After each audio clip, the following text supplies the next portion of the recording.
Olá, meu nome é Walter Bruno Santos, professor de matemática. Hoje falaremos sobre números racionais, reta numérica, aula para o 7º ano. O conjunto dos números racionais e a reta numérica.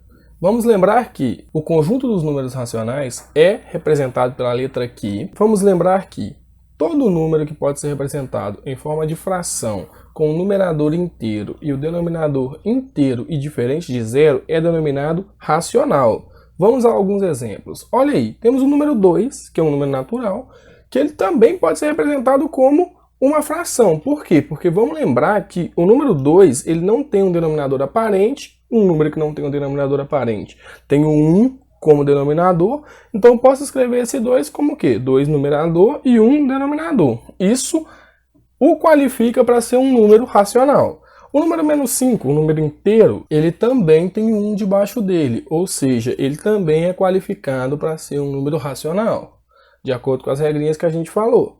O número 9 décimos, ou seja, 0,9, ele também é qualificado por um número racional. Por quê? Porque eu posso escrever um número decimal em forma de fração, ou seja, o número 9 décimos é a mesma coisa de que 9 numerador, 10 denominador, ou seja, eu também posso escrever ele como um número racional. A dízima periódica de parte inteira 0 e período 6, ela também pode ser escrita como número racional. Por quê? Porque eu também posso escrever ela em forma de fração e ela também vai respeitar a regra que a gente diz sobre número racional.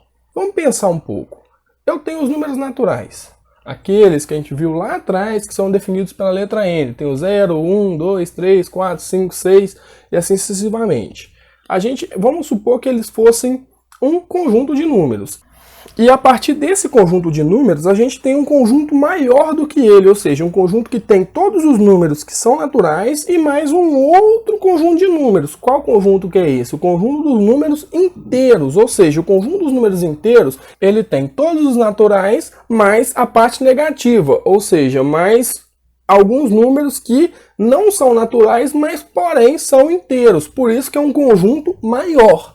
E se a gente pensar dessa maneira, a gente pode pensar que o conjunto dos números racionais é um conjunto que ele tem os números naturais, os números inteiros e também mais números que não estão envolvidos nos números naturais nem nos números inteiros, porém agora fazem parte dos números racionais. Quais são esses números? São números decimais, frações, dízimas periódicas.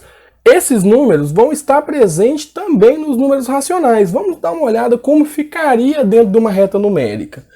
Ou seja, o conjunto dos números racionais representado pela letra Q, na forma A sobre B, tal que A pertence aos inteiros e B pertence aos inteiros não nulo, ou seja, o B não pode ser zero, ficaria representado mais ou menos dessa forma. Lembrando que o conjunto dos números inteiros ele já é infinito tanto para a esquerda quanto para a direita na sua reta numérica. Porém, o conjunto dos números racionais, além de ser infinito tanto para a esquerda quanto para a direita, ele também é infinito em cada intervalo dele, ou seja, no intervalo entre o menos meio e o zero, existem infinitos números nesse intervalo. No intervalo entre o menos 1 e menos meio, existem infinitos números nesse intervalo também. Então a representação dos números racionais na reta numérica seria dessa maneira, porém a gente tem que entender que o quê? Existem infinitos números em cada intervalo dessa reta numérica. Chegamos ao fim de mais uma aula. Eu sou Walter Bruno Santos e obrigado pela aula.